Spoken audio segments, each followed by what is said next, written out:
the short standpoint is how long it survived the whole drama. Okay. Yes. Just want to get started. My name is Kensuke. I'm an illustrator. Just out of curiosity, how many of you guys are familiar with manga?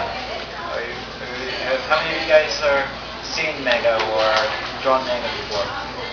Okay. Okay, so put your hand down. Okay.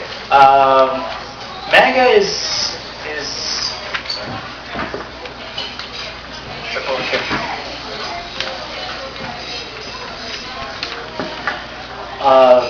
Manga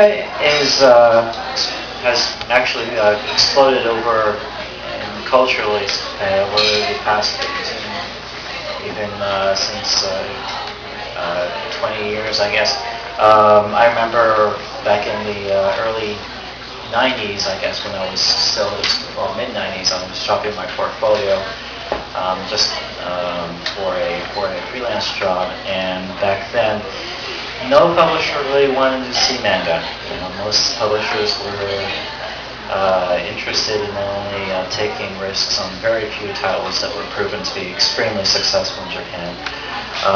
But things changed. You couldn't back then from those days where you couldn't walk around and find a sushi restaurant anywhere. Now you can find a sushi restaurant everywhere. So definitely culturally, manga has played a huge role, as well as influenced a lot of artists. One thing that I find that's really appreciative is the role of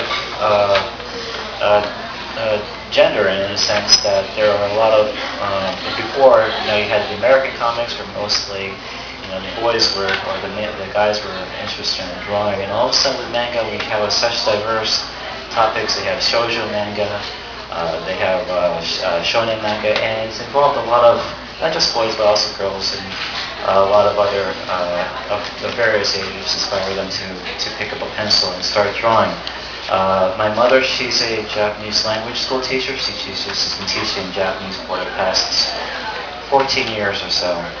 And most of the students who are there, they're all there for a very huge reason. It's because they all want to read manga. So definitely a very huge cultural phenomenon.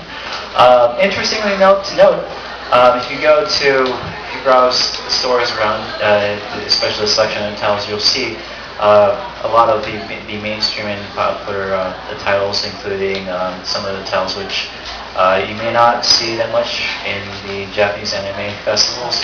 A lot of manga is widely read in Japan.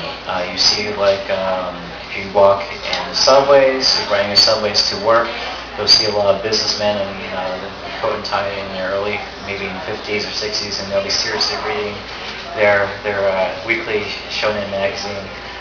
So it's shonen magazines as a weekly magazine released by Shogakukan.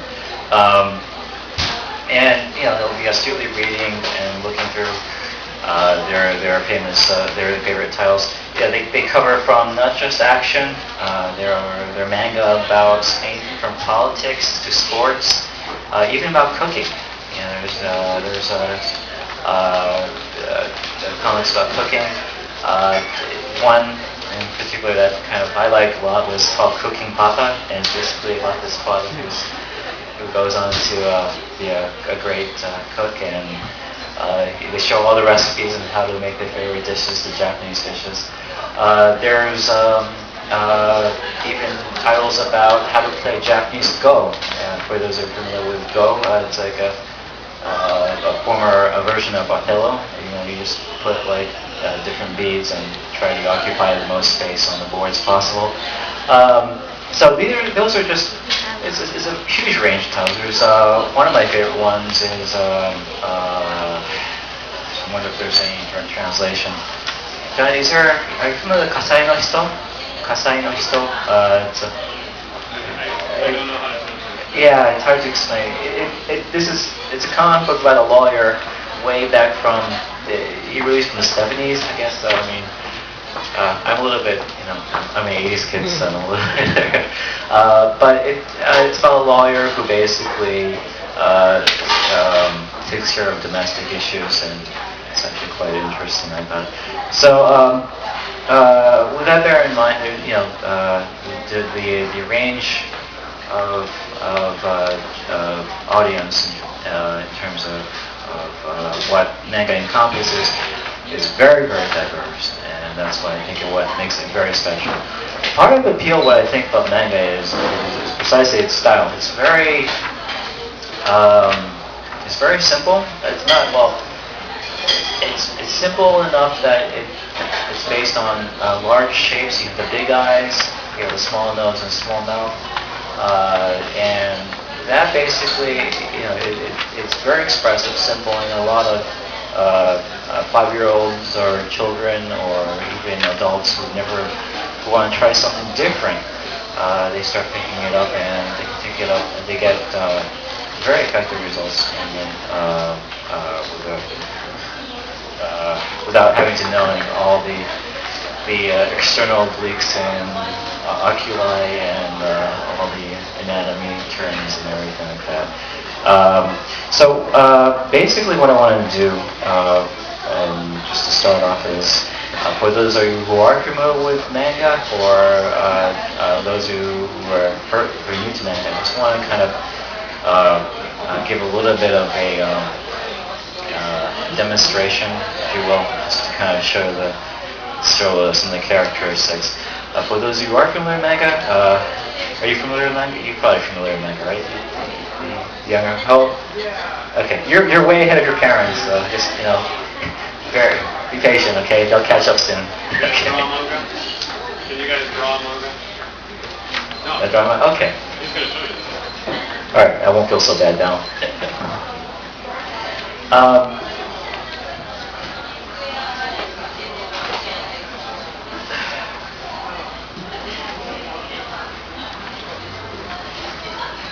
Okay, just letting you guys know, usually when I draw like from this kind of angle, drawings, the shapes are going to be a little bit skewed because of the perspective. It's kind of hard to explain. For example, if I'm drawing a perfect circle, this is what a perfect circle looks like from my perspective. Okay, so, okay, I might not that bad. Okay, lucky. Sorry.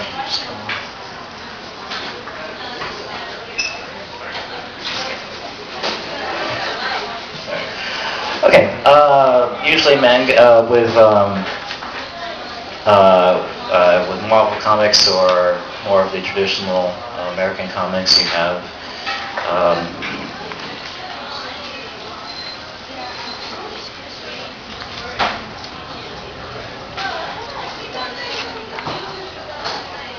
it's usually superheroes.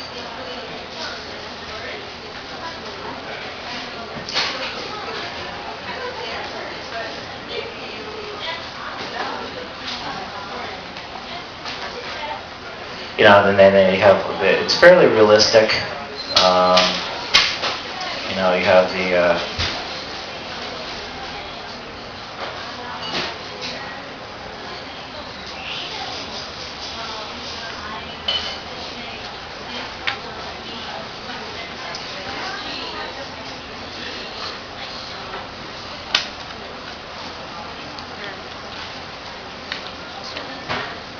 Okay, with manga, there is a lot more rounder and more exaggerated shapes.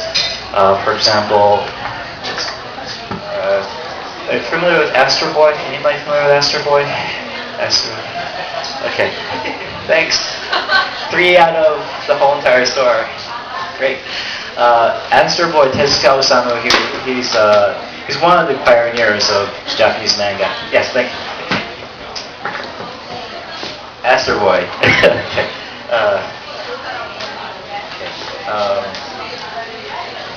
He's one of the pioneers of manga who would use basically round geometric shapes such as circles, ovals, triangles, and